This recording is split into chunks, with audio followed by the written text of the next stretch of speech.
Welcome, race fans, to the debut of the Elite Racing Experience. My name is Carlos Acosta, and joining me is hometown hero Race Clark. Race, how are you doing today, my friend?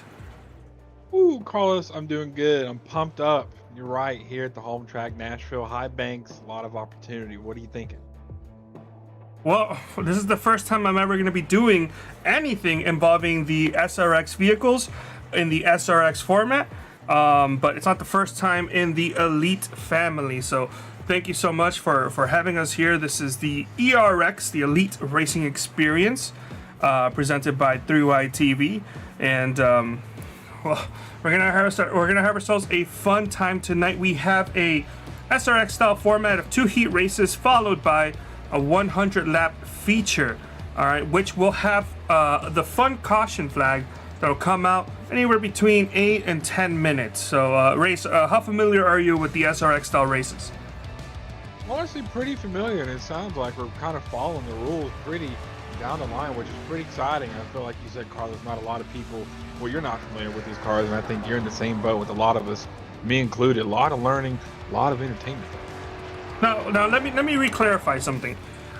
In terms of iRacing, I'm not familiar with these cars. I haven't driven them. I bought them a couple days ago, although I have been wanting to, get in them. But I did tune in. I saw all of season 1, most of season 2, and I believe most of season 3. Unfortunately, I was also working during that time. But when I was free, I would tune in and watch these races.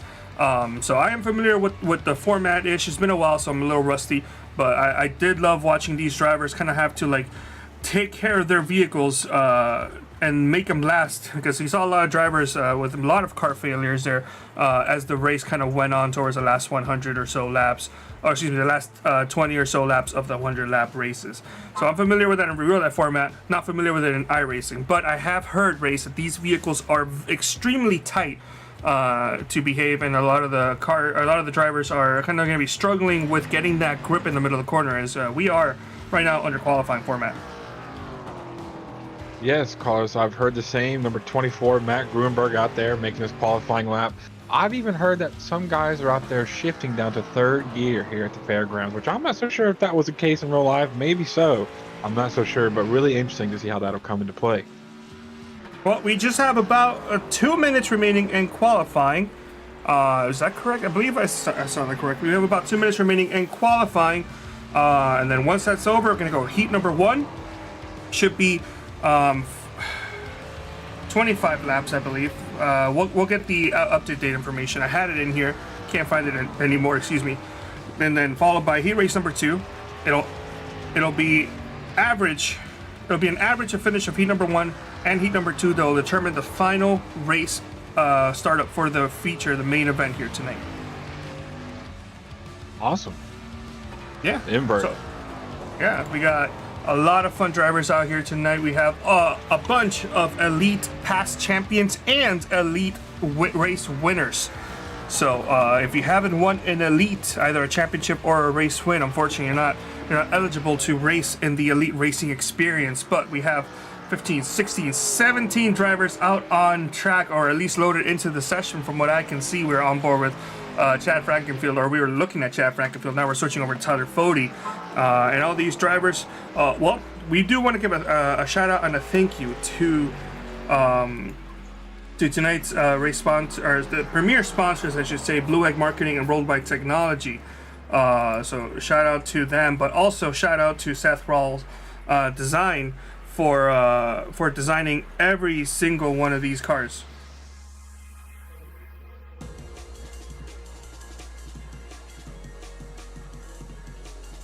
Okay. Qualifying is over, and I believe we're gonna. Oh no, it's not over. We still got some time remaining. It's just that Tyler Fody is off track. But let's take a look here. Who else is on track? Matt Gruenberg's out there, just running some hat laps at this moment. We have 2, 1, and qualifying is over. Now we wait a couple seconds once the heat begins. We're gonna have our opening grid graphic here pop up just any moment now, but. We got 17 cars out. We have an additional driver that joined us as oh, something's up. Looks like the server is actually splitting the drivers into two. So Ethan Stanley starting heat number 1, David Tucker starting heat number 2. In second place in heat number 1. In third place tonight, starting in third, Gruenberg with Hunter Smith. Gerald Campbell will be starting this heat in 5th position with Andrew Rucker right onto his outside. Starting 7th and 8th is going to be Ryan Schultz and Chad Frankenfield, and rounding out the field will be Ethan Resner. So 9 cars in heat number 1. It looks like it's going to be separated based on qualifying. So do apologize for that. We had it backwards, or at least I should say I had it backwards. You didn't actually say anything. Hey, loop me in on that. We had it backwards, y'all. Sorry about that. But still, should be fun. We have ourselves 6 fun rounds here tonight. Oh, not tonight, but this season. Starting it off here for us in Nashville Fairgrounds. Now race very quickly while we're still pacing. What's the best approach to attacking this racetrack? Honestly, that's a great question. It's my home track, but I don't know if I consider myself good at it. It's got a wicked bump out of 2. You almost kind of see like a late apex or maybe even like a mid to high exit, trying to avoid that. And then 3 and 4, sometimes it feels like the high line can work. It feels like the banking travels real nice out of 4. So we'll have to just wait and see. You know, a beautiful field of cars, a lot of variation, great paint scheme. ERX on the front row looks really good. Really excited to get this show underway. Lights off on the pace car. We're going around another one. What's that, 1 to go here? Yeah, it should be 1 to go this time by. Okay. Yeah, remember in short tracks at iRacing, for those who are not familiar, is that they tend to throw an additional pace lap during the very short tracks. And we're having a small issue with one of the cars. I think that's Tucker, who is having an issue there with the wrong paint showing up. So hopefully we get that figured out real soon. So you can see on the graphic here, the ticker, we have all the drivers with what should be their correct color scheme. So thank you to Seth Rawls for giving us the correct color codes. But hey, pace car is off. We're getting ready to start heat number 1 here. 25 laps, should be over in about, I don't know, let's say 15 minutes. Down into turn 1. Looking for a crossover, not quite. Any fun cautions in the heat, Carlos? Sorry to miss. What was that? Any fun cautions in the heat or just the main race? No, just the main race tonight. It should be all green flag for all the heats, as first place Stanley and second place Tucker have gone on by and cleared themselves. Single foul from the rest of the field. As is Gerald Campbell having an issue there. Still loose. He's going to spin out, and that is in front of Ethan Resner, so that will bring out the caution. I was going to say, first and second place checked out with Hunter Smith and Matt Gruenberg, Andrew Rucker, all those guys battling for that third place position. So an issue there for Gerald Campbell. Let's see if we can go back and kind of see maybe what happened there with him. Unfortunate. Looks like he was about to collect that and then eventually just ran out of track and was hit with the wall. It looked like he kind of hit that just a little too, sorry, I should say he rounded off the corner just a little too hard. Got spun the, oh no, was there contact? Was there contact from that blue machine? Uh-oh. I have to take a look here. Let's see if I can go back a little bit further. Contact from the 15. Now the question is, did the 15 come down or did the 4 come up? Let's see if we can get a better angle here for you guys. Woo. I mean, obviously it's a racing incident, and that kind of just seems that just really looks like short track racing, their race. Yeah, I think maybe the 4 didn't want to cut off that guy's nose off and ended up kind of holding it down low, getting pretty loose, ran out of track to save it there. Unfortunate, but thankfully didn't collect any other cars with them. Maybe get that repaired. Yeah. Hopefully the damage isn't too extreme there.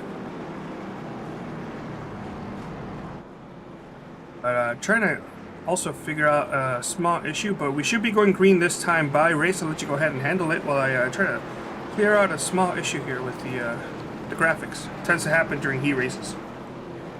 10-4 sounds good. Get the pace car off, looking for the leader to control the restart here.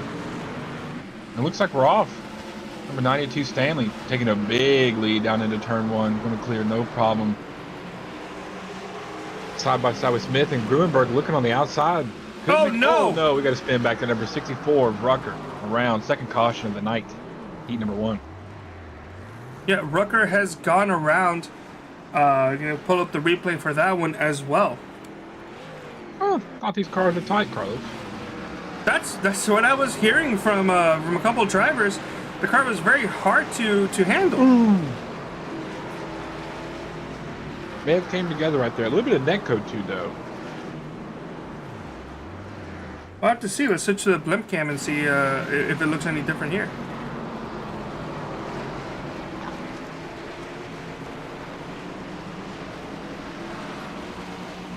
Yeah, just an issue for Rucker there.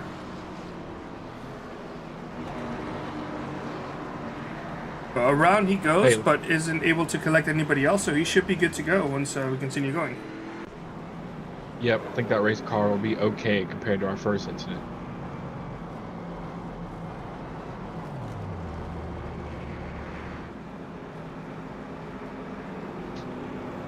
All right.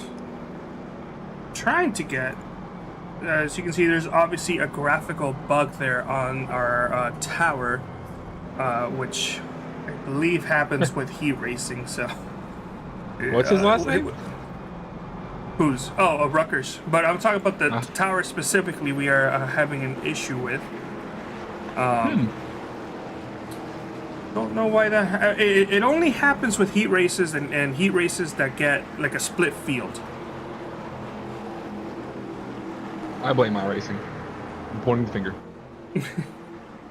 Yeah, so I believe right now whoever's in 5th place gets blocked off by Lido, who is not actually racing in this heat. But pace car is going to be pulling off. We have a restart with Stanley Tucker in 1st place, for leading that row. Hunter Smith and Matt Gruenberg in that second row, and they're off with Stanley, Ethan Stanley just taking off and clearing second place, going to turns 1 and 2 without any issue. As side by side they go between Tucker and Hunter Smith for that position. Oh my goodness! Oh no! Campos! Oh no! Get the ambulance. Oh my goodness! The worst By the way, we're still green flag. That did not bring out a caution, as Gerald Campbell had an issue there in the on the restart. No need for an ambulance. He's in heaven. Let's just keep it green. Ethan Stanley still up front. Liking that early restart. It's really working for him. Matt Gruenberg making that outside kind of work, honestly.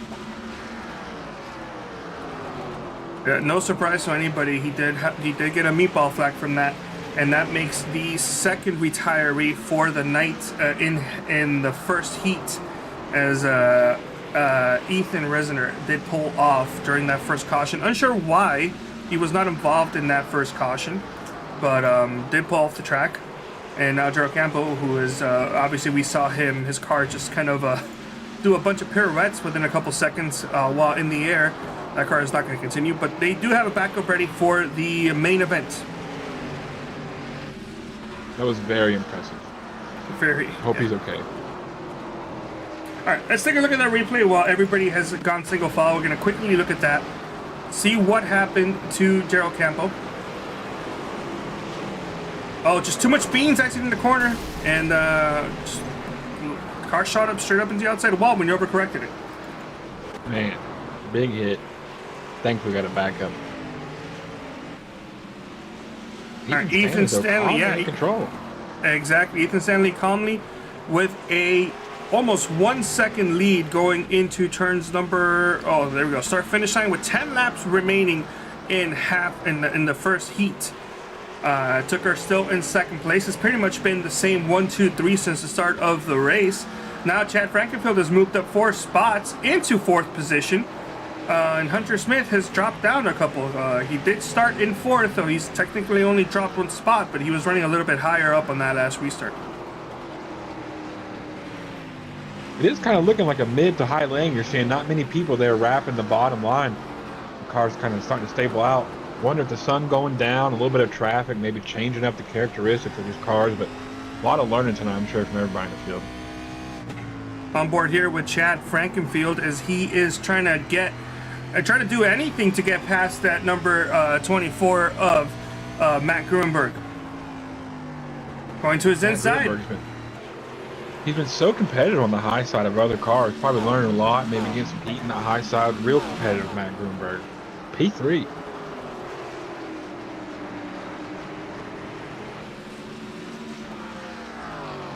Ethan Stanley, though, has been untouched this whole race in this first half. David Tooker second, Matt Gruenberg third, who is, holding off hard-charging Chad Frankenfield. And Hunter Smith not far behind, waiting for any of these drivers to make one mistake.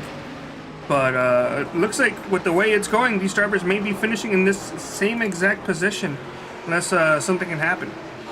Do want to give a shout out to Whiplash Sim Cameras.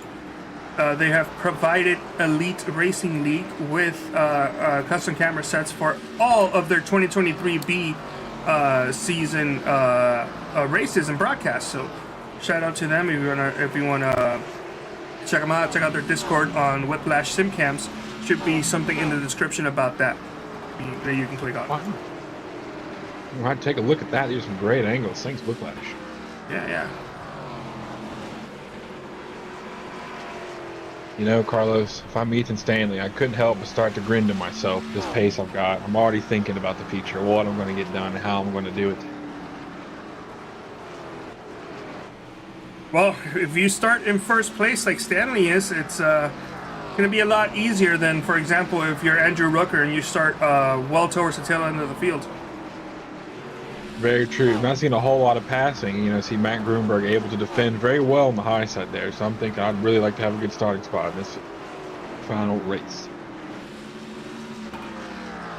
All right, we are coming into the Whiplash Sim Cam's white flag here for half number 1. As unfortunately the graphic is not working, so I am sorry about that, Whiplash. You guys don't deserve that. I'll get that graphic working for you guys, hopefully for half number 2. But Ethan Stanley, no competition. David Tooker was able to gain a little bit of time, but it's going to be a little too late, as Ethan Stanley's going to win half number 1, just untouched, with David Tooker in second place, Matt Gruenberg third, Chad Frankenfield fourth, Hunter Smith fifth, Ryan Schultz sixth, and Andrew Rucker is going to be finishing half number 1 as the last driver in 7th position. Gerald Campbell and Ethan finished in 8th and 9th. They did not finish their halves. So we are getting ourselves ready for half number 2. We got the grid here showing up. Tyler Fody, Zach Evans in 2nd place. Should be Tate Lytle in 3rd place, with Ryan Gabble going to be starting tonight's half number 2 race in 4th. Jared Rexing qualified 5th, with Johnny Thomas onto his outside in 6th place. And 7th and 8th, tail end of the field, it's going to be Marshall Stanley and Tanner Watkins. So that should be tonight's 8-car half number 2 field. Wonderful field. Johnny Thomas, Tate Lytle. We used to race them back in the 80s. What? Me and you, remember we used to race with old Johnny Thomas and Tate Lytle back in the 80s. Sure, yeah. If you mean the 87 cars. Yeah.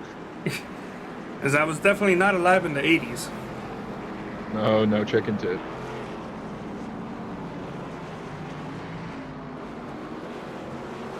Alright, let me see if I can quickly fix this issue that I'm having here. Do not worry, Whiplash. We'll make it up to you. Carlos will do song and dance. I'm liking that white scheme a lot. White, gray, and red. It's pretty sweet. Yeah, I'm liking it a lot too. In the front row. Right. These SRX cars are good looking. They're like chubby Ferrari F40s. Alright, Race, I'm going to have you take it away here while I try to figure out this tech issue. Definitely, Carlos. Do my best working on the first names of everybody. Currently got a black screen, but here's no, don't worry about that. A race screen.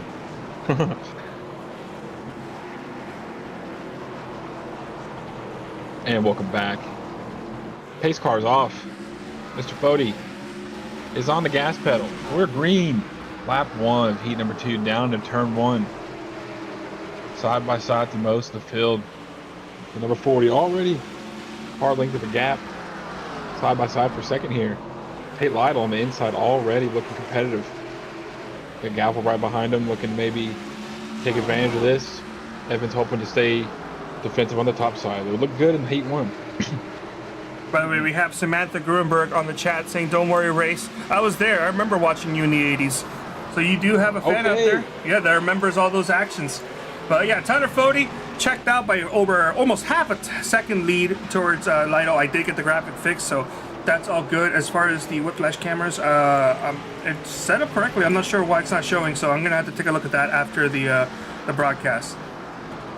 But yeah, Tyler Fody, Tate Lytle, first place, second place, no issues there. But the battle is there between Ryan Gavel and Zach Evans, and you know what? That's it. You know, we rarely get a chance to do this outside of the three-way TV broadcast, as Jared Rexon's also back there trying to make things interesting. As Zach Evans takes a little loosey goosey there. 3 wide there for that position. Yeah, on board here with Zach Evans. Got the in-car camera. Zach Evans with the white gloves as they continue to go side by side between Jared Rexing and Zach Evans. Marshall Stanley also there behind them. White gloves in sim and in real life. That was pretty awesome. So I think Zach Evans may have chosen the wrong paint scheme, because the color I have set up for him is actually what Ethan Stanley has. But I think there may have been a mix-up there. Oh, you know what it is? His scheme just hasn't loaded.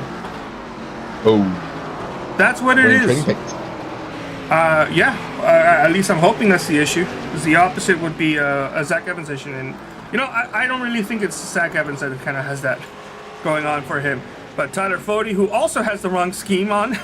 So actually, you know, let me open up Trading Paints just in case maybe it is a Trading Paints issue. Doesn't hurt to double check. Amen. But, take a look under the hood. No cautions here so far in half number 2.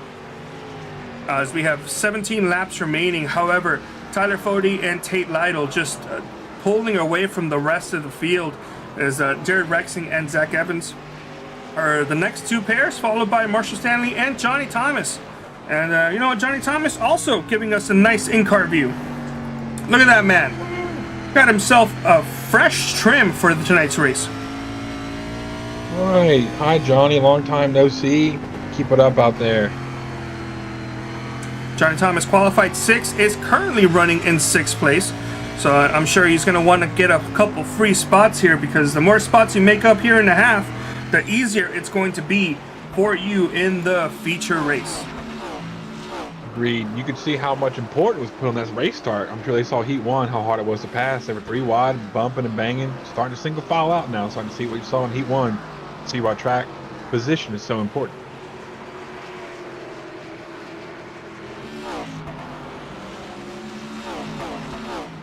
Okay. So we have Tyler Fody. We talked about the top 5. Let's take a look currently at 8th place, Tanner Watkins. Tanner currently struggling right now, but he's still on the lead lap with a clean car, and that's better than what happened in half number 1. We had a couple drivers with some issues there.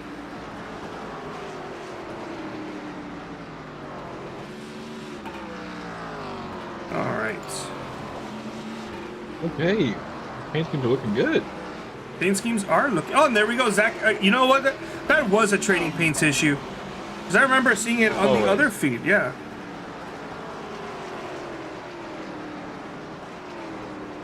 But all is good now. Yeah, Tyler Fody still pulling away, now over 1 second compared to Tate Lytle in 2nd place.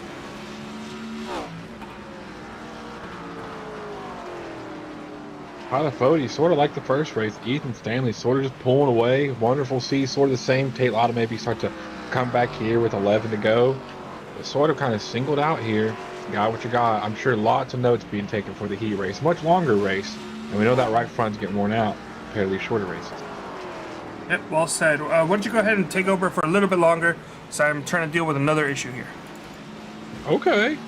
Tyler Fody still in the lead. Tate Lytle still remaining about the same. Kind of dealing with the black screen here, but I see the relative, as you can see, very competitive, and we're back. That's right. Nashville Fairgrounds. Been there many a time. Great track. A lot of racing room. 2 ovals. So much fun. Looks like Tyler's having a lot of fun. Oh, caution's out. Ryan Gavel, I believe, had an issue there. He spins around. He's got a little bit of damage there on the front quarter panel, the right front quarter panel. But let's take a look at the replay, see if maybe we can see what happens.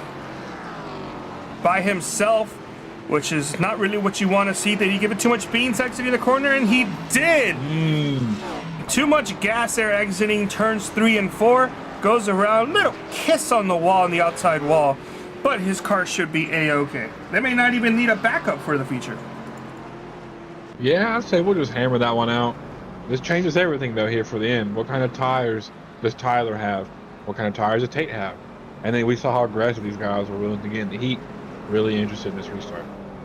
That's well said. We're going to have a nice short run, possibly 6 laps to go when we go back green. We're going to take a look here, especially if we get 1 to green next time by. These drivers do not have a set of tires, so Ryan Gavel going down pit road is probably just getting his damage repaired. Probably is not going to be looking at getting anything else fixed though.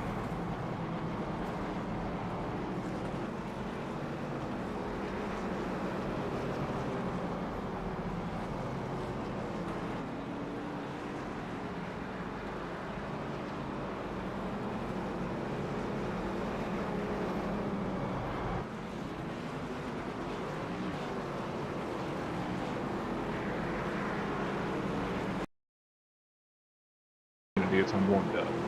Okay. All right. Well, we do have our pace cars getting ready to pull off, and I believe I've lost the ability to share my screen. There we go. It should be coming up here any second there for you, Race. Pace cars off. We got our 5 lap to go restart.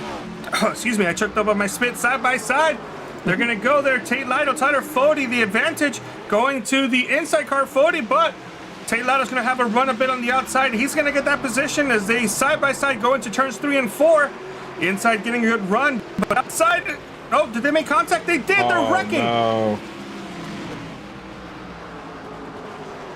Wow, they were able to keep it from being a full course yellow, but significant damage to your first 2 drivers. Tyler Fody and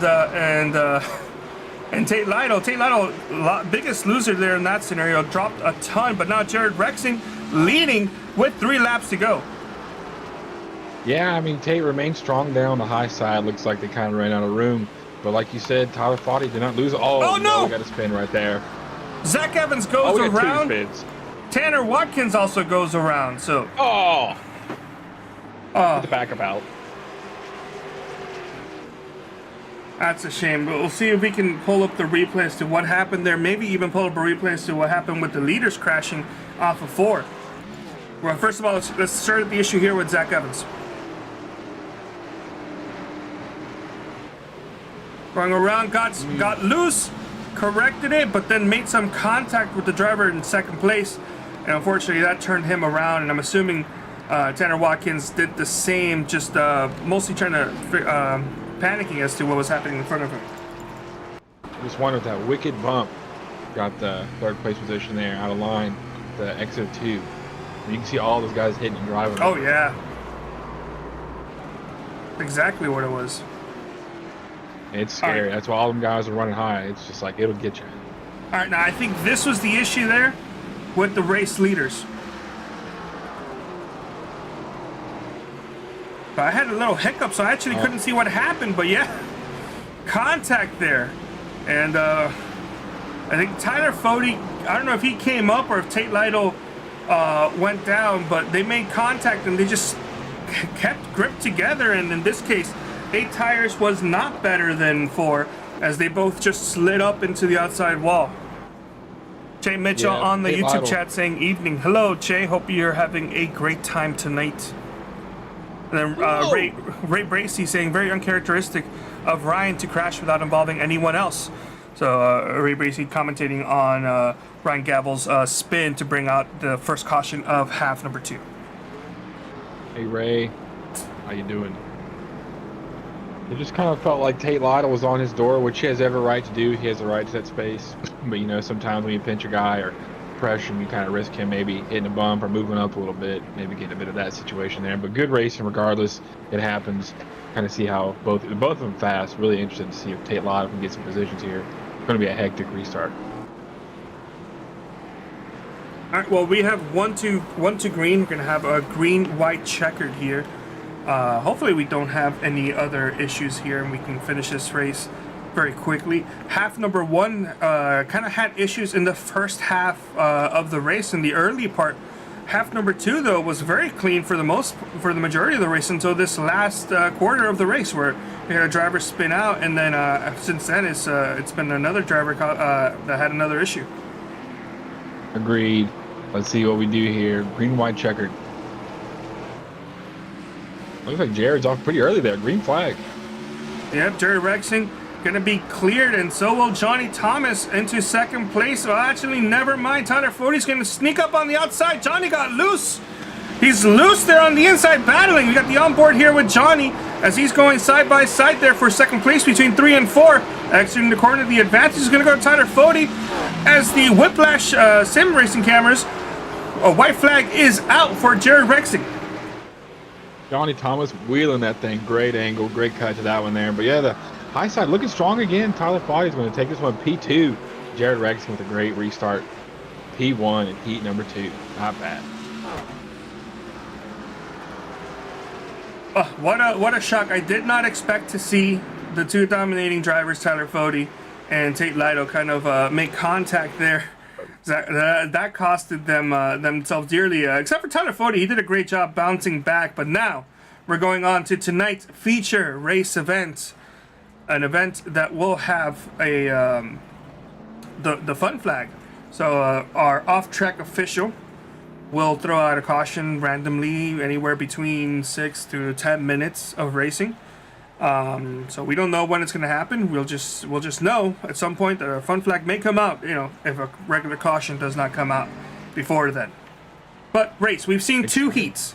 It wasn't like I expected. I expected them to be 2 full-on heats, but still, we got 2 heats full of really good racing action. What's your kind of main takeaway out of that? Oh man, great camera there, Brian. Whiplash. Main takeaway is, yeah, you know, we were kind of reporting tight the whole practice, and we got into race 1, and we got self spins and looseness everywhere. So, really threw me for a loop, and in a loop that's already been thrown at us. But heat 1 ended up kind of playing out how about we expected once the tires got under them, a little more strung out. But then heat 2, you got to think those guys took some notes, saw how hard it was to pass, and it got a lot more hectic. Very, very aggressive on the restarts, I noticed. So I think that's one thing to pay attention to tonight. They know they need track position, and they know they can get it on the restarts. And they know what happens when you're looking for track position on a restart. So let's keep our eyes peeled out through the track and all through the race. And that fun caution. Really excited to see when that thing gets thrown. We'll throw all of us for a loop. All right, well, tonight's starting grid for the feature is going to have Ryan Gavel, Hunter Smith, your half 1 and half 2 winners. Tate Lytle and Chad Frankenfield is going to be starting 3rd and 4th. In 5th and 6th place, we're going to have Johnny Thomas and Matt Gruenberg. Right behind them in 7th and 8th. As soon as this thing scrolls on by, it's going to be Tyler Fode with David Tooker. 9th and 10th place is going to have Jared Rexing and Ethan Stanley. So those were your top 5 finishers for half number 1 and half number 2, respectively. 11th through 17th is going to be Ryan Schultz with Zach Evans in 12th place. 13th is going to be 13th is going to be Andrew Rucker with Marshall Stanley. Gerald Campbell's going to be starting tonight's race in 15th, and Tanner Watkins in 16th. 17th, starting out at the tail end of the field, it's going to be Ethan Resner. I do apologize there, as the graphic and the names are not lining up for what I was seeing. It's because some of the drivers had already moved up, so their starting position on my telemetry was different from what was actually being shown. But you know, no issues. There are 100 laps here at this track, and race quickly. What's your best approach? What should a driver like Johnny Thomas or Matt Gruenberg do? They're kind of starting near the front, but not exactly at the front. Man, before Heat 1, I would have said hold on to them tires. Now, after what we've seen, I would just say hold on for dear life and do not get wrecked. I think if you can just survive to the end, you're going to have a real good shot. All right, well said. Remember, the fun flag will come out any point between 6 minutes and 8 minutes of, 6 and 10 minutes of green flag racing. Off-track official will be determining that out here tonight. Pace car's going to get ready to pull off with Ryan Gavel, Hunter Smith, Chad Frankenfield, Tate Lytle, and Matt Grunberg. Your starting top 5. The lights are bright, Carlos. Mm-hmm.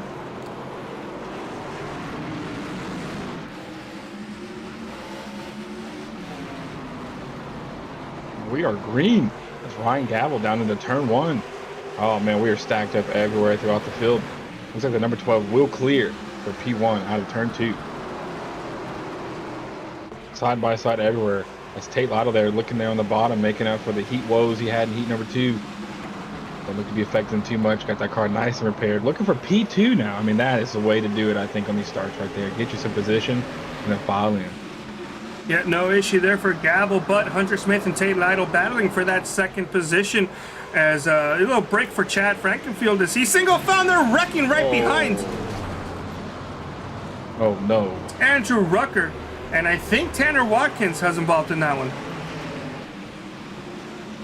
That looks like pretty heavy damage, missing the whole front end. But hey, like you said, still green though. So Oh yeah, keep it still going. green.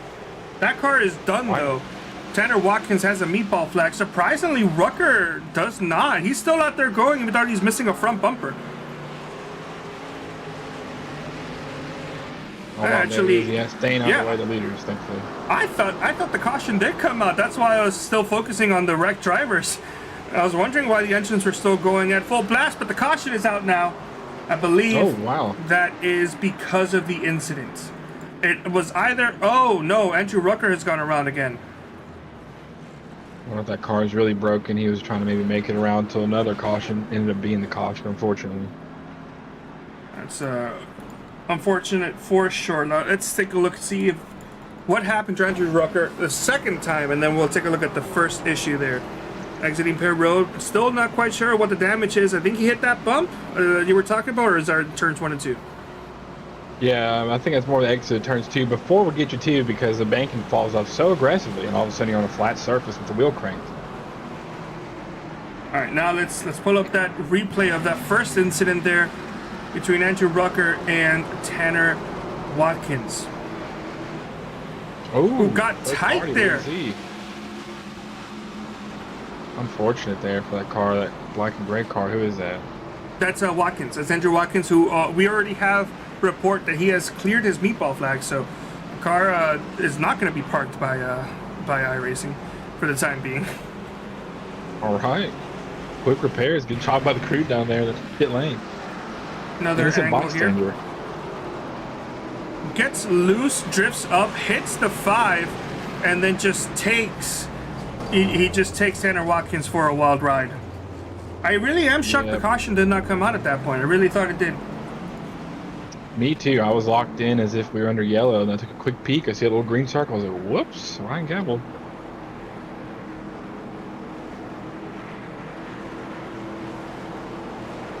How about Tate Lytle? He made up how many spots on that start there? 3 or 4? He made up 1 spot. Wow. I can't count. Here we go. Green flag. Ryan Gavel. Green flag is out, and that green car takes off, followed by Tate Lytle and Hunter Smith, who has Chad Frankenfield out there. They're battling for that third position, excuse me.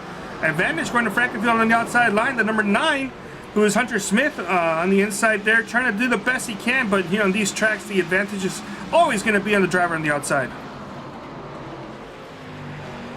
We are stacked side by side for third on, all the way pretty much to the back of the field. First and second starting to string out there. You see back in the field people looking to prioritize that top lane, maybe just trying to ride it out, lock some laps here, get a feel for what the thing is going to be like on a long run because we're already kind of getting a little hectic here. Ooh. Yep, single foul for the top 3 positions, but battle for fourth going on right now between the number 9, Hunter Smith, and Tyler Fody, who is, add Chad Frankenfield to the mix as he got a little tight exiting the corner, and the number 9 was able to sneak back into his inside.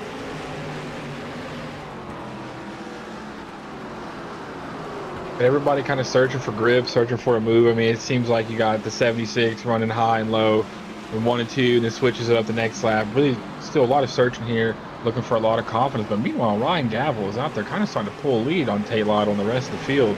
Maybe already kind of found his groove.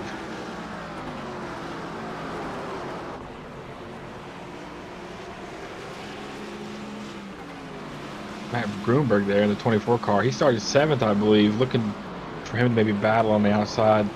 The restarts haven't been too nice to him. Really interested to see what he'll do throughout the span of this race. Always really good on his tires. Yep, now go on. I was just going to say, sorry, Carlos. I was just interested, honestly, for this race to go green because we've seen what this thing can do in short little spurts. I'd really like to see the tire fall off, and really curious if the rears are going to fall off from some of the looseness we've seen. What you were saying. Yeah, well, we do have. We saw it in real life as Chad Frankenfield goes around. That's going to bring on a caution. Ooh, that car's going to be okay, I think. Oh, no! It's not okay! Gerald Campbell had gotten turned around as well, and he made contact with Frankenfield, who seemed like he was going to get out of this A-OK with just like a little bit of lost pride. Yeah, multi-car incident there. Started with Frankenfield going around. I think he did get some help, but let's take a look at the replay before we make any determinations. Got the 40 of 40 right behind him, goes around. Oh, he does hit the outside wall a little bit, and then the number 4. I don't think the 4 even had enough time to even hit the brakes before Frankenfield, before he found Frankenfield. Well, let's see if we can slow it down here and take a look. Get a blimp camera. How about a second blimp camera? How about a third blimp camera? Shout out to Whiplash Sim cameras for these fantastic shots. As you see Frankenfield slowing down a little bit earlier than Fody, and I think the contact was with Fody there in the corner. I don't know if it was Fody driving it in there deeper than Chad, or just an iRacing, not a blink, a netcode situation. As I gotta say, I think that's a netcode situation. It looked very close, but the car should not have gone around like that. I agree, because I mean, we're not talking about an aero situation at that point.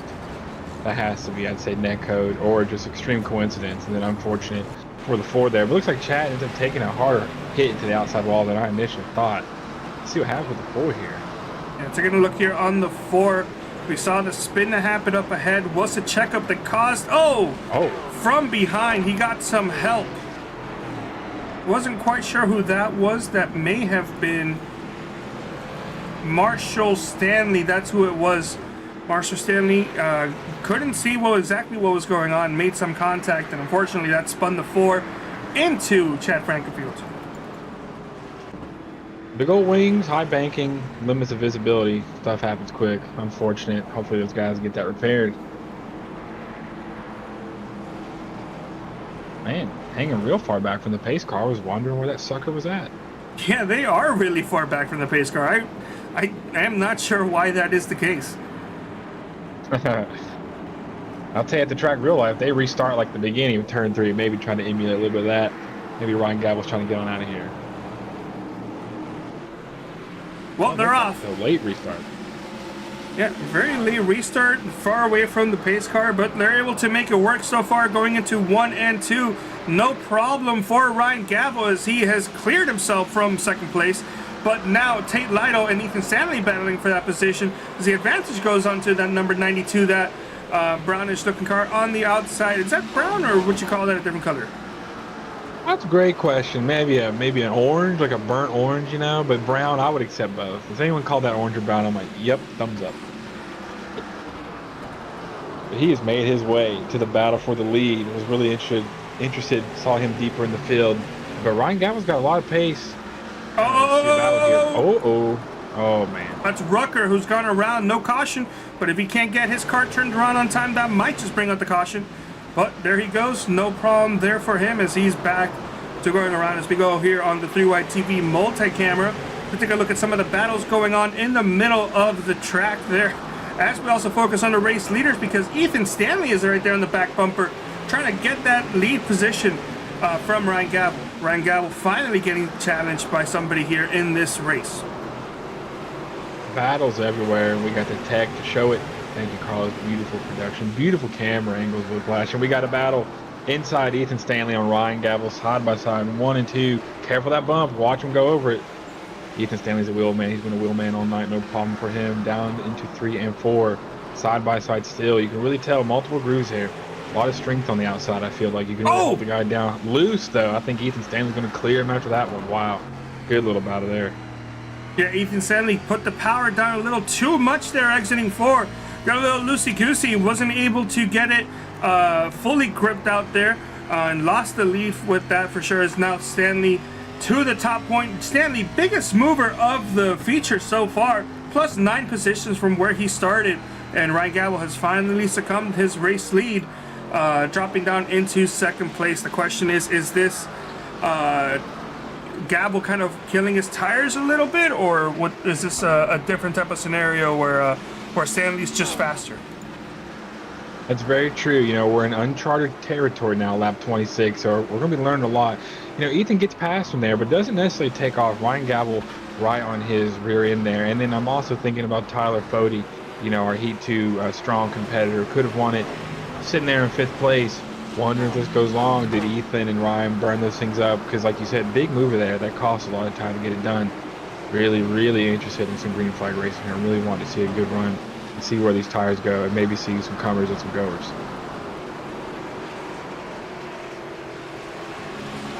Trying to see as we have Gerald Campbell out on track. And Gerald Campbell, his car is out there crabbing. His car is wounded.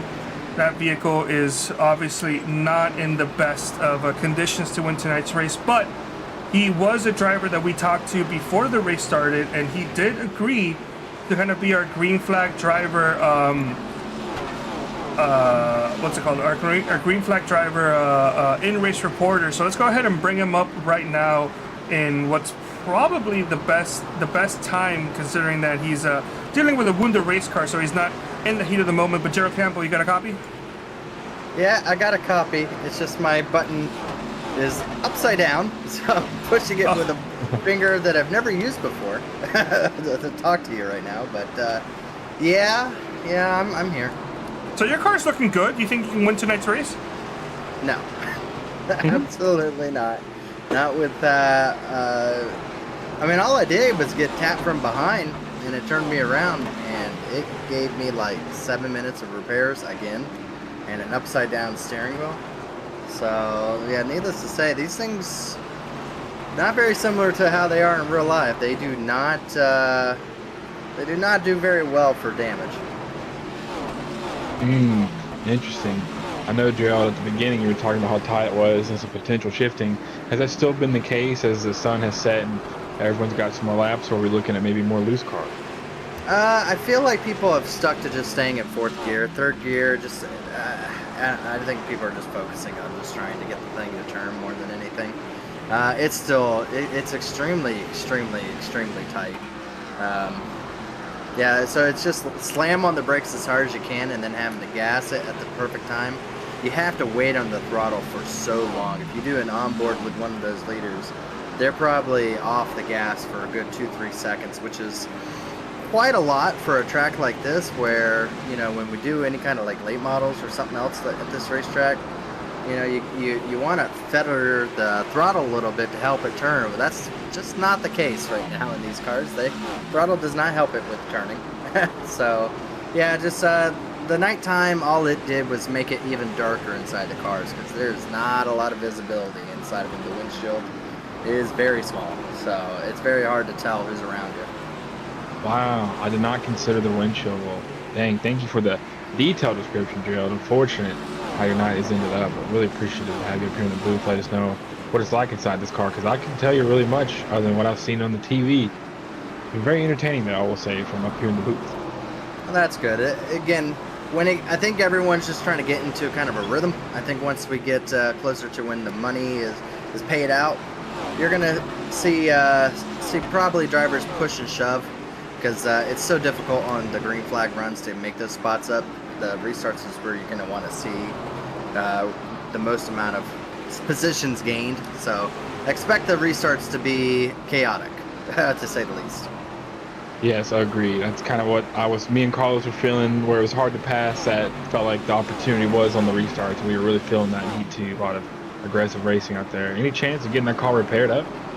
If we get some time on, I know they're allowing wave around, so anybody at lap down is going to get waved around, just because it's just kind of a nice thing, kind of a thing. It's not like this is too super serious, but if we get some time, I hope if I could give the crew members a direction as what to repair first, maybe just making sure the steering wheel is back to where it's to be, because again.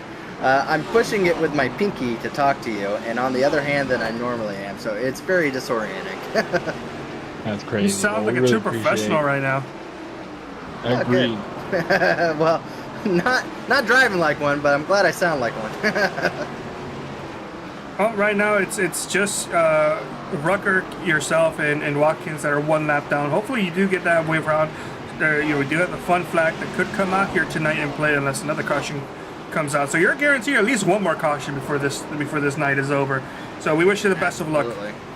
Yeah, that's something to play for. I don't think they're gonna have like lucky dogs. I think it's just anybody gets a wave around. So that's gonna help out tremendously for my aspect of getting back on the lead lap and be able to race for something. But I know having an upside down steering wheel, that we don't get tires, so burning them up is not gonna help. And those guys out front, you have to question who's saving their stuff in the back, not running that hard, and who's using their stuff up with us not having any kind of tires to change out as the caution comes out for the break. There it is. If someone saved something for it. All right, we'll let you go, Gerald. Good luck out there tonight. Hopefully you can get something figured out before this race is over. Absolutely, thank you.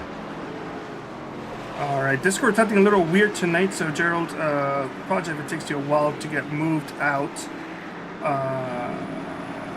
I think he moved himself. All right, that's good. Well, yeah. So, fun flag is out tonight. That was what we saw right there in effect. So go ahead and get everything transitioned back up to normal. As boy, when it rains, it pours with tech issues as far as we're all concerned. But everything's working as expected right now. That's all I can ask for. It's just a little sluggish. Frankenfield going down Pear Road. Not quite sure why.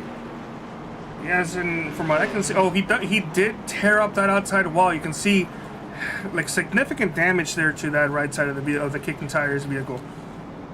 Yeah, you remember he was involved in our first accident there, maybe trying to get some more optional repair, peeled off that thing, try to get a better machine for him. I was so enamored by the great detailed description by Gerald Campbell, the SRX. I feel like I learned so much. I forgot about the fun caution. Time to have some fun. Hopefully Gerald can get that thing patched up a little bit. Get everybody grouped up together. I was incredibly surprised at how cool, calm, and collective he was while holding the wheel upside down and trying to talk using a different button. It seemed like as if he wasn't even out there in the track at all. I agree. As soon as things aren't right for me in the car, I got one dent. I am not a happy camper. He was cool, calm, collected. That's what it takes to be a winner, to be a champion. That's why he's racing the ERX. Looks like Rucker has gone down pit road. He's being shown as the race leader right now. I don't know if he took a tow or what the case is, but there is not a graphical glitch. He is actually technically the race leader. He's not going to lead a lap, though, because as soon as the drivers go on right past him, he's going to drop back those positions. Okay, there we go. I don't know what happened there, why he was showing the race leader, but we did have Frankenfield, Rucker, Campbell, Watkins all going down pit road. And an early DNF here tonight is Ethan Resiner, who went down pit road on lap number 4. But we already got 1 to green, and we're going to be restarting just shy of the halfway mark race.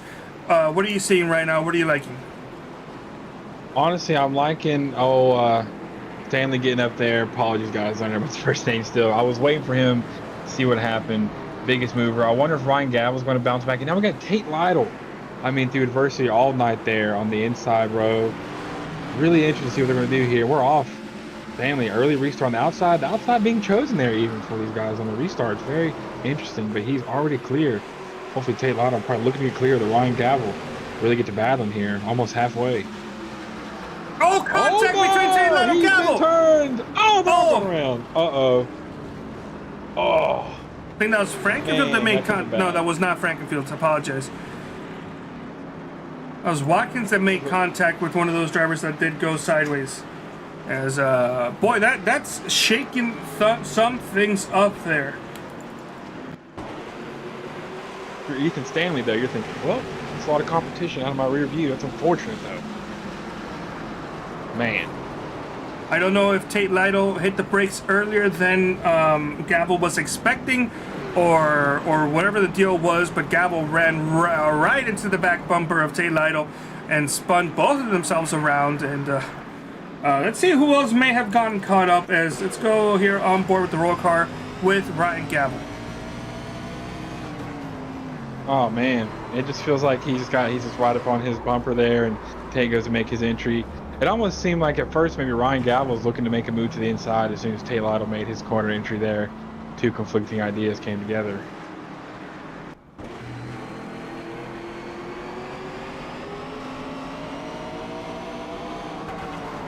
Oh, man. You can see that Elmore engine there. Oh, Wow. here, yeah, that could have been so Watkins much running worse. into it, yeah. You're right. That could have been so much worse. Well, we were speaking to Campo earlier. Let's go on the gyro cam and see maybe not the gyro cam. Let's take a look at the roll car camera. It's very hard to see out of these cars up ahead and see maybe what he saw. Yeah, another great point he made, the visibility. I did not really consider that, and you're right. Imagine driving through this with this visibility. He gets it done, though. Shoo. It's another caution for him to get some more damage repaired. That is the truth. Same for old Chad Frankenfield and maybe anyone else get roughed up throughout this field. All right, well, we are past halfway. We're going to be going to lap 52 here, so 2 laps past halfway. And we are already double fouling up for the next restart. As well, hopefully we can leave the stretch of cautions behind us as we can get another long run to finish this race. That's what the fans all come out here to see. Amen. Cautions breed cautions. Can we log some laps? Just under halfway to go. Ethan Stanley. Matt Gruenberg on the inside row. What a mover he's been. At one point, 9th, even 10th. Now P2 lined up with Ethan Stanley. Really interested to see where this goes.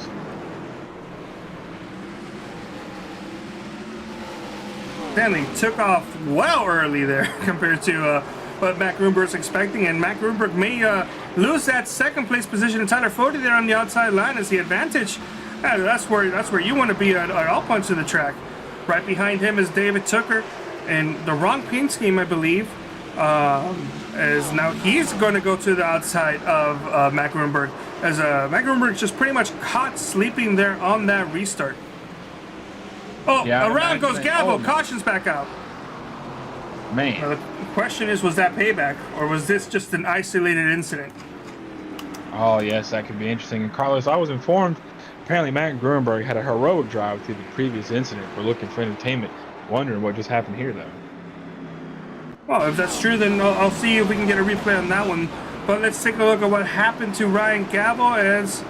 Oh! That looks like there was some... a little bit of payback there to Tate Lytle. I don't know. Let's get another camera angle before we make any informed or uninformed decisions. I don't know what happened. Maybe just a coincidence. It was Tate loose on the outside there. On the gyro cam and find out. Oh, not sorry. I'm on Ryan's gyro cam. Yeah, you're right. Oh, they were both loose. Yeah, I think that's just such a coincidence right there. Wow. Such a coincidence that we thought that there was payback involved, but then I thought it's like, no, wait, if there was going to be payback, it should have been the other way around. That is interesting indeed. Can I go back?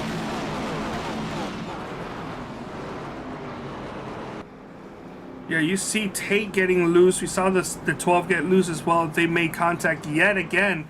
Right in front of Andrew Rucker's Crab Ragoons, and he is disappointed as what happened there.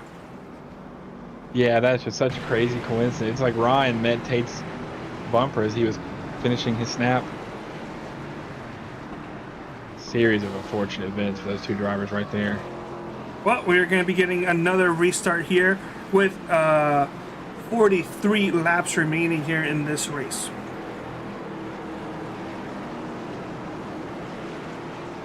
Well, pace car's off. Can we see some green flag racing? Matt Grunberg lined up on the inside this time. I wonder if it's going to be a different story for the outside line. He's off Ethan Stanley early. Once again, likes that early jump. It's working. Why stop? But as you can see, man, that's hard to start on that outside line with the way Ethan's restarting. We'll see if Matthew Grunberg has anything for him this time. It's hard to pass. All these drivers trying to get the most that they can as quickly as they can. As Ethan Stanley and Tyler Fode single file by themselves. Battle starts with Matt Grunberg and David Zucker. Matt Grunberg got himself a better restart this time than he did the first time, but he's still not clear of third place as he's battling side by side for that third place position. Crazy trend, you know, the second place position not getting good restarts, but on the flip side, the outside is still strong. Really hard for those inside guys to get clear. And then you have Tyler Fode. He could have been Heat 2 winner up against Ethan Stanley, Heat 1 winner. We could have a battle on our hands with 40 laps to go. That's not easy on the tires.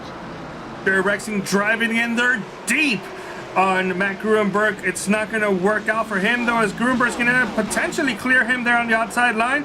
No, they're still battling side by side going to turns 1 and 2. Watch out for that bump for Rexing. Advantage, really good drive off of Rexing as he's making that inside work. Caution is out, though. Oh, man, Tate Lido around as the saga continues. Where's the picture with the sand? Oh, you want? Yeah. Oh, yes, my favorite. That's Tate right now. I'm so sorry, Tate. Yeah. Next week. Well, let's take a look and see what happens.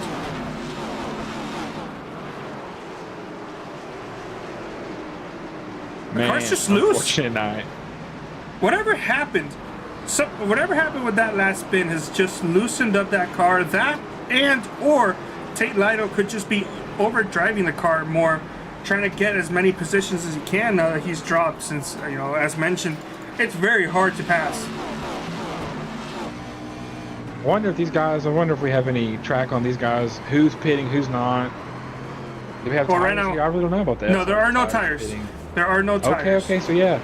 Maybe he just really cooked them things off. You know, that's his third spin around in those rears. Probably not feeling too happy anymore.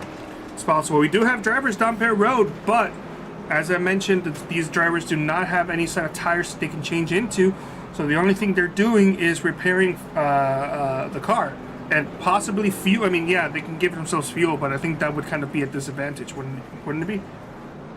Yes, I agree, and that's extremely interesting, extremely awesome. I love the no tires rule. I'm pretty sure it's pretty similar like that with SRX, right? Once they spin out and getting big damage. Yeah, I love that. Yeah. That's great. So the only time you can get tires in the real life SRX was if you had a flat tire, and I think they put it in like a random scuff. Wow, cool. That's great. I love that. Well, I'm kind of ready for this 1v1 between Fode and Stanley, and you got fast guys, movers like Matt Grunberg, and then Tooker there in his monster machine. He looks intimidating with the miles on. Yeah, I'm sure that'll get fixed for the second race next week, as he's got the wrong paint scheme on. Not sure. I don't think it's a trading paint issue at this point. I think it may have just been a late entry. But green flag's back out with lap 65, 36 laps remaining here tonight's race. 3 restarts in a row. Ethan Stanley is clear by a lot before really even turning down into turn 1. But Tyler Fode, a pretty good restart there in the P2 position, is actually able to get in front of Matt. But Matt Grunberg there is going to get on the outside, which looks to be a competitive position. And once again, fourth is going to get single file there as well.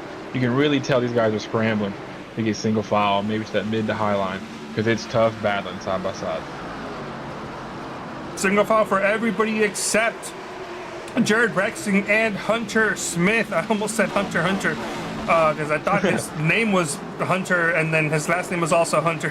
Had a little eye glitch there myself, but yeah, no problem for Jared Rexing, as he's now gone into that sole possession of 5th place.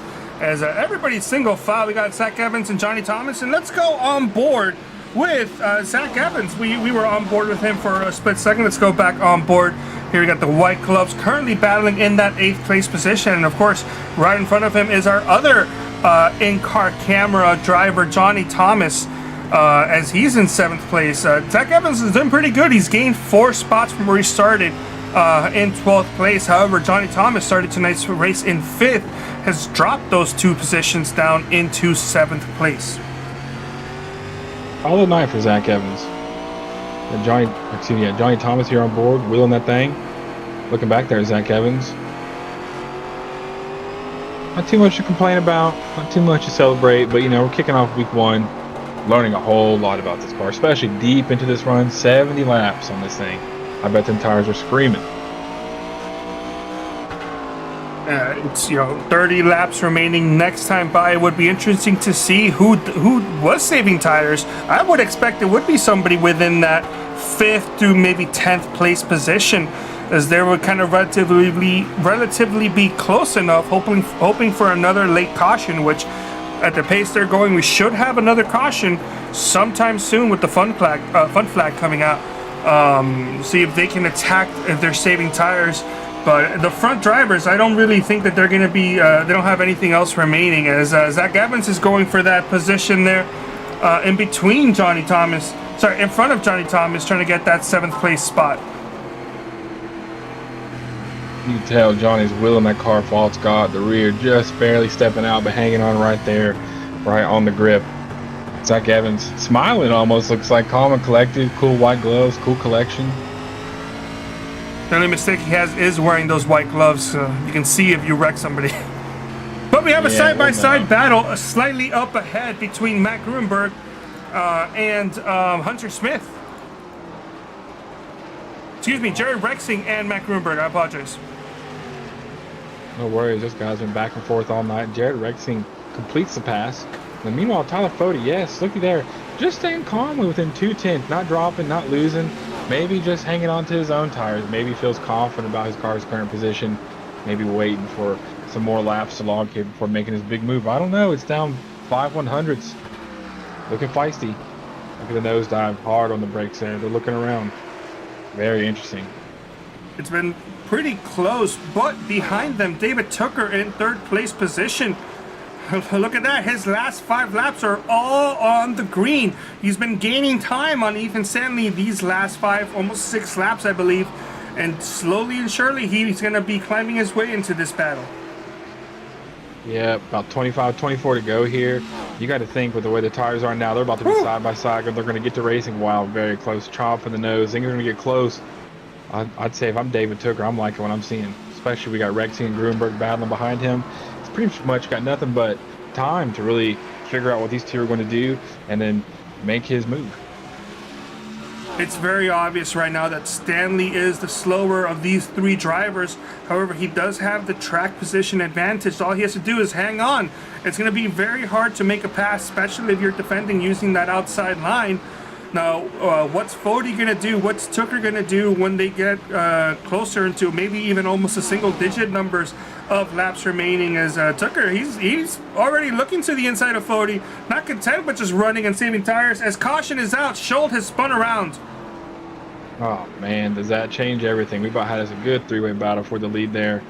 Wonder how that's going to shake up. What happened to Schultz? Haven't heard much from him tonight, huh? Yeah, that should also do it for the fun clock. At this point, the fun flag, I don't think that they're going to run 20 laps, less than 20 laps in about 10 minutes or so. Green flag racing there. But let's take a look and see what happened to Ryan.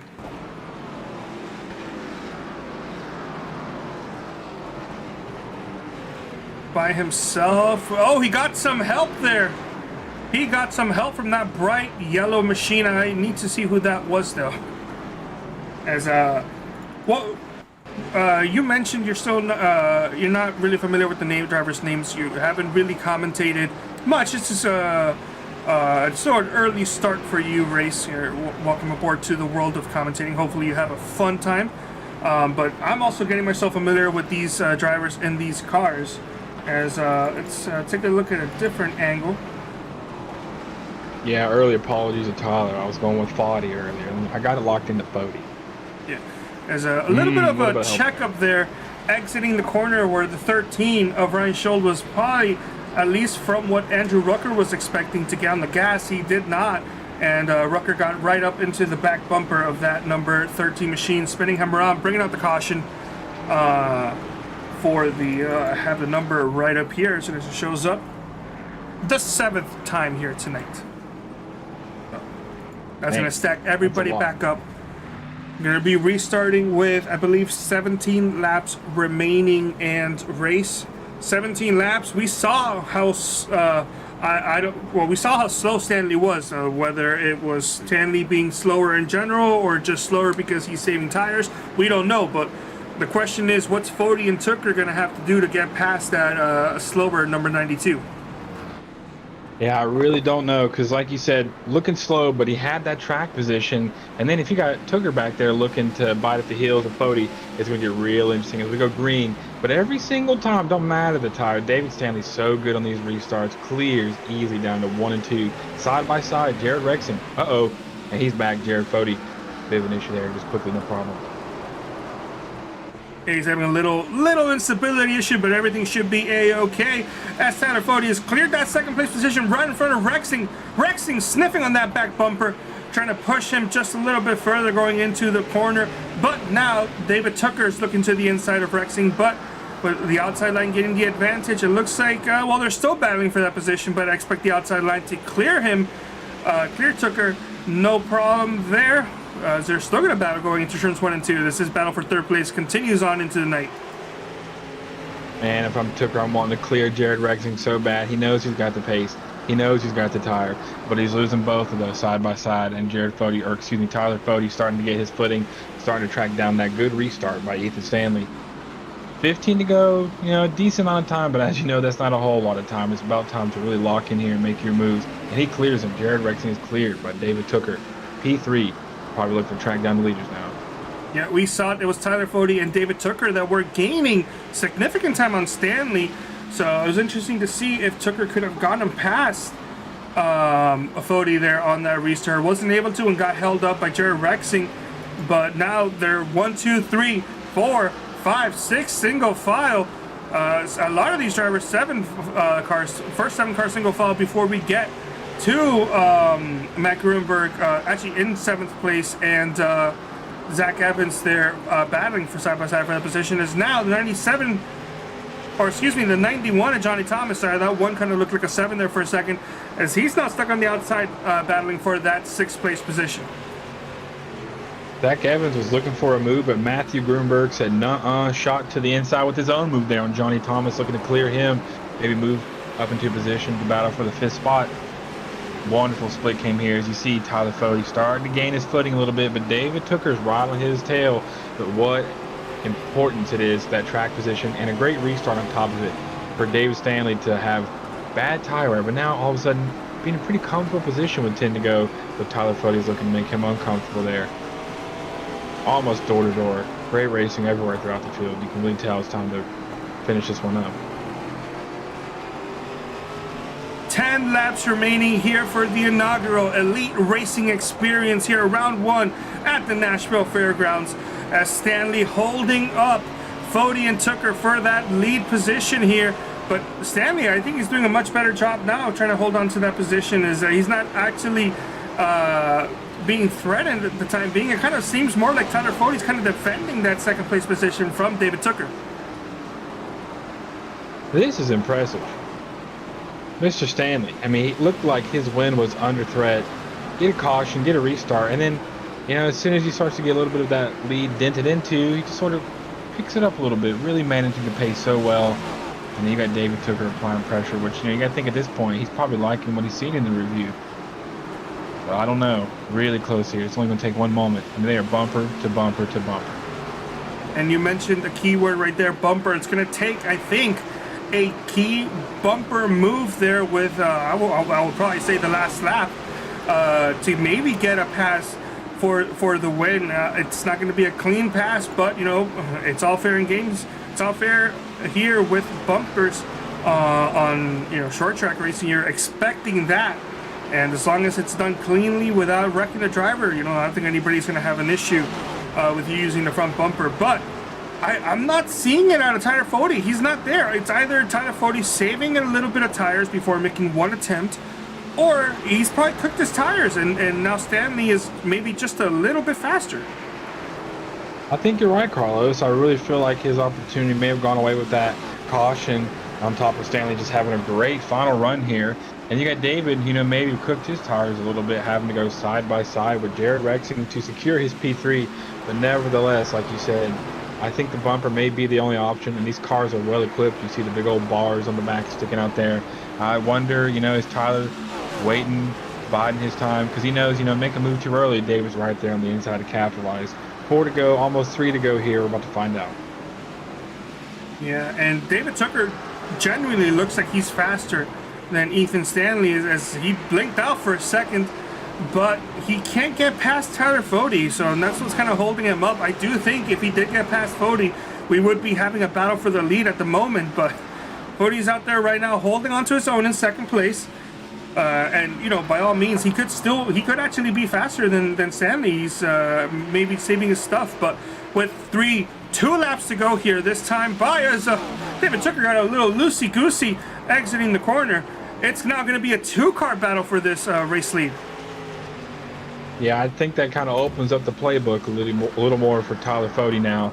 But wow, 3/10 back, you're going to have to make a pretty egregious move. But only they know their hand right now. Let's see what kind of cars they're about to play. 1 to go. Right. Yeah, the Whiplash Sim Cams white flag is out for Ethan Stanley as he's holding on to a uncomfortable lead against Tyler Fody going into the last corner. Fody's going to send it. He's not. As Ethan Stanley, as long as he doesn't spin on, is going to have the inaugural Elite Racing Experience win here. Cross the checkered flag. Great racing, gentlemen. A three-way battle for the lead after 100 laps on a single set of tires. That was great entertainment.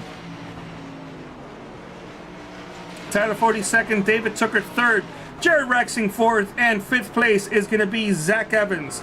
Nice top 5 for Zach Evans. Agreed. What a comeback for him. I'm going to burn it down. That's for the local Nashvillians right there. You better hurry up because Nashville's got a sound ordinance. 10 p.m. We got to get out of here. Oh, it's actually 10:18, right? Oh, well, no. Central, right? Yeah, we're good. We're good. We're good local. We're good. We got time. We can burn it down. They'll shut the lights off on us. What a drive by Ethan Stanley, earning the first ever Elite Racing Experience win here for what are we saying, at Nashville Fairgrounds. So what a fantastic drive. I honestly thought that he would not have won this race based on how badly he was getting caught up there on that second to last run before the caution came out. But when that final caution came out, it kind of changed everything from Stanley. He was able to cool those tires down and just put a good enough run where he never actually really got threatened for that race lead. I agree. It was really interesting. I think that final restart changed everything, and maybe for the best there for Ethan Stanley. I think he'll appreciate it. He won dominance and really took it home here in race number 2. Was our biggest mover, was he not? Ethan Stanley, from what I can see, was in fact the biggest mover, plus 9 positions. Yeah, can't take it from him. Showed up, showed out. All right, well, let's go ahead and let's go through the final results while we get everybody getting themselves sorted here in the booth. But here is the final running order of position for all 17 drivers that took place in the inaugural Elite Racing Experience race. Ethan Stanley got tonight's race winner. Tyler Fody, he tried his best, was not able to put up a run there on the last corner. Finished in second place. David Tucker third. Jared Rexing fourth. Zach Evans got himself top 5. Matt Gruenberg finished tonight's race in 6th place. Hunter Smith in 7th. Tate Lyle in 8th. Ryan Gabel 9th. And Johnny Thomas is going to finish tonight's race in the top 10. Andrew Rucker 11th place. Marshall Stanley in 12th. Jared Campbell 13th. Ryan Schold finishing in 14th. Tanner Watkins is going to finish 15th. Chad Frankenfield 16th. The first driver 1 lap down. I think something happened to Chad Frankenfield. I don't know why he was 1 lap down. I'm not seeing anything show up Actually, he is showing up for something after the checkered flag came out. I think he did crash. We'll take a look at that replay right after this. And Ethan Resner only was able to drive 4 laps before he had to retire his vehicle. Unsure. I think I'm being told it was an electrical issue with that car. They didn't have an additional backup due to the amount of cars they crashed in the first heat. So it's going to do it for tonight's running order. But let's take a look at what could have happened to Chad Frankenfield there. All right, he's the white flag. Going into the corner, makes contact with Rucker, spins out. And I think he's going to take a toe. Yeah, he took a toe there, and that's why he finished 1 lap down. Fair move.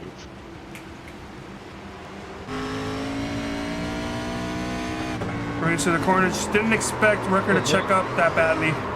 Around or what?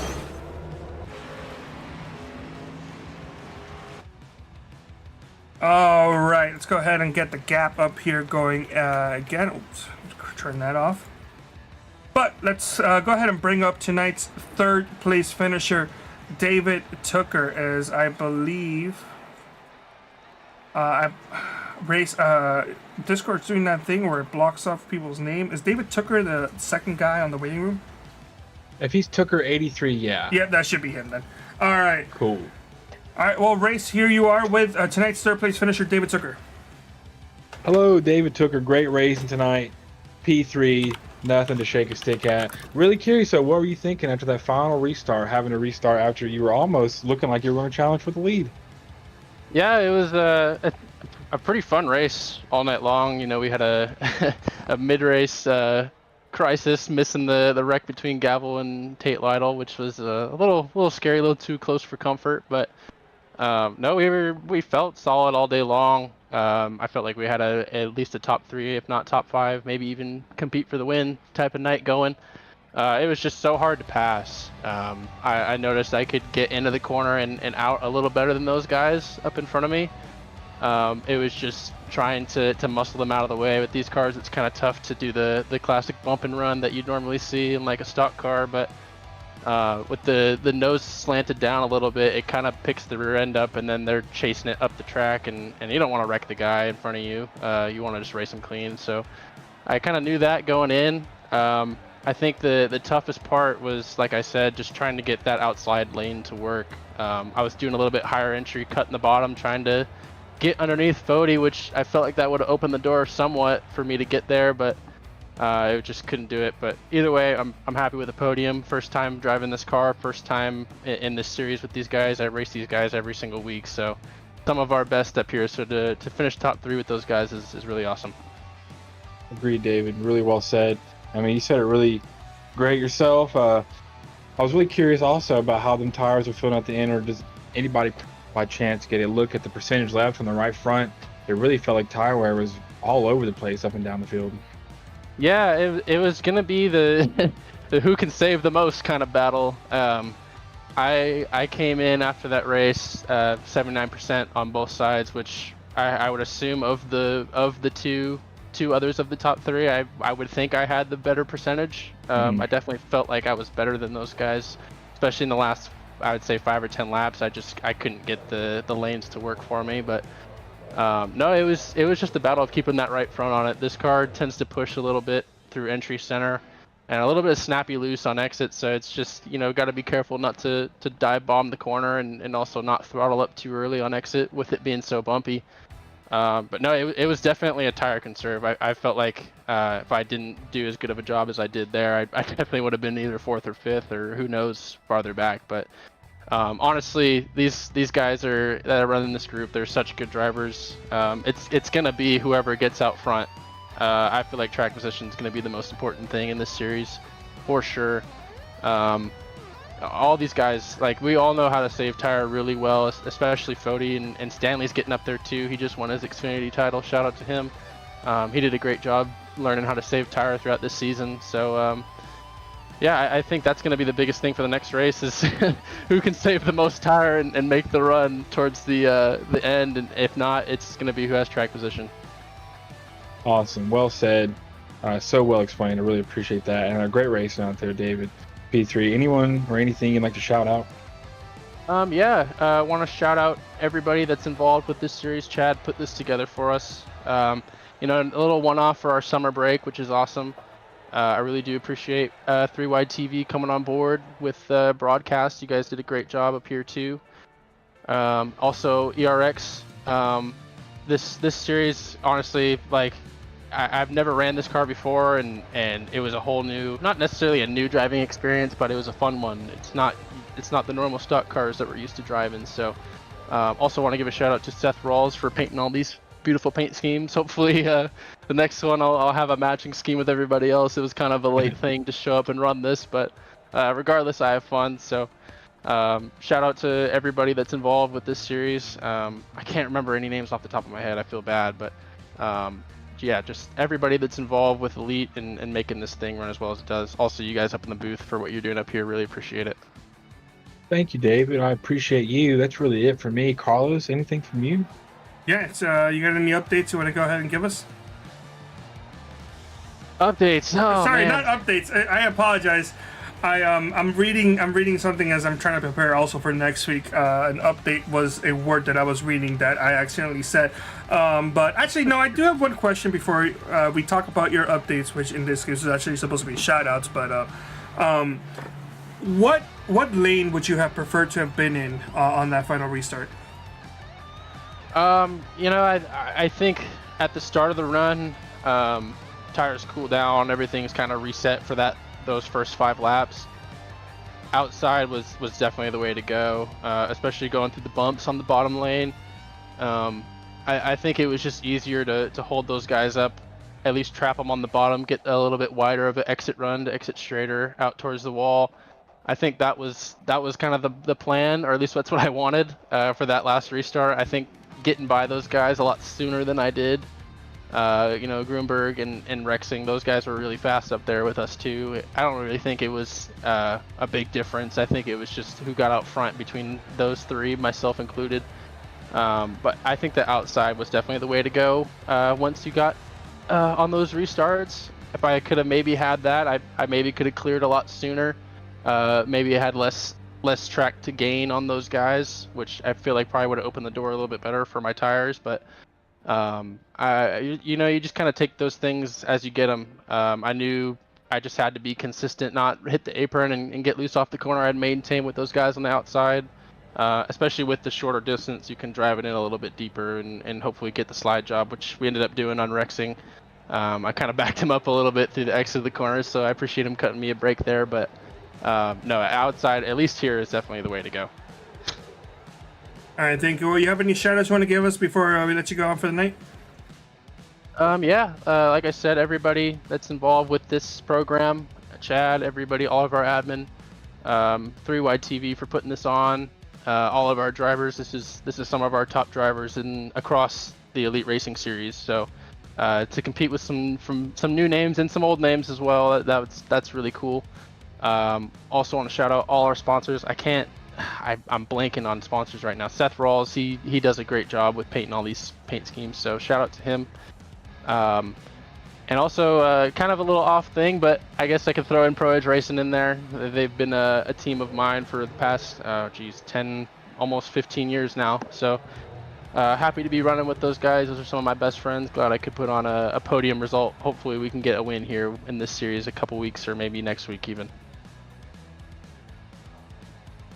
All right, well, thank you so much, David. Wish you the best of luck, and hopefully we can see you try to do better, or I should say finish better next week. Thank you, boys. All right, and now, Race, I believe we're catching up. You are catching up with tonight's second place finisher, Tyler Fody. Go ahead and take it away. Tyler Fody, hello, please. I would love to hear about your entire evening. Please tell us about Heat 2 and the race accompanied. Yeah, Heat 2 was pretty straightforward until we got that late yellow, and then I screwed up the restart real bad. Short shifted it because these things don't have gauges, so I didn't know where the limiter was, so I kind of shifted early. Tate and I got going side by side, then we kind of came together, and I lost the position there, so ended up second. And then for the main, just trying to stay out of trouble. kind of really you could only pass people around the outside if they were getting bottled up in traffic. Because once we got single filed out, it was really difficult. Had a little run-in with Chad. I was trying to roll around the top of him, and after looking at it, looks like there's almost a foot of net code, but just barely sent him around with that, which was strange. I'm not too familiar with the hit boxes with these cars, so didn't feel like I was doing anything on my end, but after looking at it back, it looked like there was a little net code and maybe these cars not aligning all the way, but after that, it was just trying to stay in front of Tooker and catch Stanley, because they seem to be the two quickest guys, and we kind of just found ourselves in our own group there. And yeah, just trying not to wreck Stanley, make a couple attempts, but it was just so hard with guys that were similar speed to make a pass. Yeah, awesome. Was really seeing the same up in the booth. Really interesting to watch your tire and kind of how the high line worked. What I want to ask you also, you had a lot of experiences restarting on the outside line, second place. What was that like with the visibility of these cars and the way they got off the line? You know, the outside was good, but on those restarts, I feel like Ethan could really peel out there. What was that like? Yeah, if you were the leader, you could take the top, and that seemed like just the straightest launch out because you could spin the tires a little bit. So if you were the control car, definitely the top. But a couple times I was the second place car and having to restart outside, and that was pretty awful. Trying to look over and see. There's a couple starts there where I got a pretty bad launch. I found it easier being on the inside the few times I did start on the bottom just to see the guy outside, but it was definitely tricky with trying to watch the wheel spin and then also see when the guy's going. Yes, indeed. I think we saw the same. Well, I really appreciate your insight. I was really curious. Do you have anybody you'd like to shout out? Anything you'd like to shout out after tonight's race? Yeah, well, just my teammates here, Stanley and Gavel, for running tonight. Seems like it's going to be a fun series. Hopefully we go to some of these tracks a little more multi-groove. This kind of filed out to a one-line track, but really fun series, really cool idea with the league. So shout out to Chad for putting it on. And then shout out to you guys here for being up in the booth, putting on the show. Stern, thank you so much. Tyler, that's really it for me. Carlos, any comments? No, it's just if you have any shout outs you want to go ahead and give out to us. Actually, no, hold on. Before you even do that, you and third place Tooker were really gaining a significant amount of time on the eventual race winner there on that second to last run before the caution came out. Do you feel like you would have had anything for him had the caution not come out, or do you feel like it probably could have been the same thing? Because on that final restart and the laps afterwards, it just seemed like you couldn't match Stanley's pace. Yeah, it was taking me about 5 to 10 laps to start matching his times and then gaining back on him. I could have done without the last yellow. I feel like prior to that, I was hanging right with him and had a couple shots to pass him. And then we got the yellow, and it just wasn't enough laps to try and put something together there. All right, well said. Well, before I let you go, any shout-outs you want to give us? Yeah, just my teammates there, Stanley and Gavel, and then you guys up here in the booth. All right, well, thank you so much. Wish you the best of luck next week, and hopefully we can get yourself an interview with one position higher. Yeah, appreciate it. That was your second place finisher. So go ahead and turn the tables here and bring out tonight's race winner, Ethan Stanley. Race, go ahead and take it away. Good evening, Ethan. Honestly, really curious about your race tonight. It was pretty much lights out for you. Heat 1 and the race. Biggest mover. I mean, you were there at the front and then pretty much never looked back. Tell us about your evening. Yeah, came into this, haven't really driven the car before. Only did a couple laps before session tonight. Big fan of this track, so I knew I'd probably run pretty well. But yeah, just was really trying to work on saving the rear tires. I know this thing has a lot of power. Yeah, just kind of saving the tire a little bit. Trying to hold off Fody towards the end there. he was really. I think he saved a bit more than me, and he was really on the push. Just really hard to pass around here when you're single file. So it was definitely an interesting race. Agreed. I'd like to know about we got the kind of point of view from the other two drivers, everyone who was kind of having to face up against it. Tell us about your strategy there. It seemed like all night you were lights out on the restarts as well, starting out early, inside, outside. Didn't matter. You pretty much had a car length gap going down to turn one. How was that for you on the restarts, able to control those all night? It was nice. You can get a big launch off the restart zone here. Start out in first gear, so you get a big lunge. Yeah, really, just as soon as I'm clear, I can just kind of send it into the corner. And when everybody's too wide, it's hard for them to restart. So the leader gets a big advantage. Usually gain about a second or so before everybody starts catching back up. Agreed. And it worked out really well in your favor there at the end. You know, Tyler's kind of snipping at the tail end there, but late race caution, great late race restart, bring home the dub, pretty much dominant fashion all night. That's really it for me. Thank you so much, Ethan, for your insight. Congratulations on the win. Carlos, please, any opinions from you? That last restart kind of killed whatever run Fody had on you, because it took him a couple laps for him to be able to even start matching your lap times, and I don't think he was able to kind of do that at all on that last run. But do you feel like you could have held Fody and even took her off had there not been one more caution? I feel like I could have held him off. It would have been close. I don't think Fody would have dumped me for it, so would have had to try to make a legit pass, and that was just really tough around here. These cars are so tight. You just run into the side of the guy ahead of you if you try to do that. But yeah, I think I could have held him off. It would have been a close one, though. All right, well, before we let you go, you have any shout-outs you want to go ahead and give us? Shout out to Blue Egg Marketing. Didn't have it on the car. I'll make sure to send Seth the logo. And big shout out to Seth Rawls for doing all the paints tonight, and you guys for broadcasting, and just Chad for bringing up the idea and setting up this series for the league. Seems like a fun one. All right, thank you so much, Ethan. We wish you the best of luck, and hopefully we can talk to you again next week. Yep, thanks, guys. All right, Race, that kind of does it for tonight's inaugural Elite Racing Experience race, the first of 6. As we're going to come back same time next week. I'm trying to pull up the schedule, but I can't find it off right now. But you'll be able to find it same place on the Elite Racing Network. This has been a fantastic and fun night for two relatively amateurish commentators. We're both still kind of new in the commentary game, but it was fun, Race. I don't know what takeaways you have.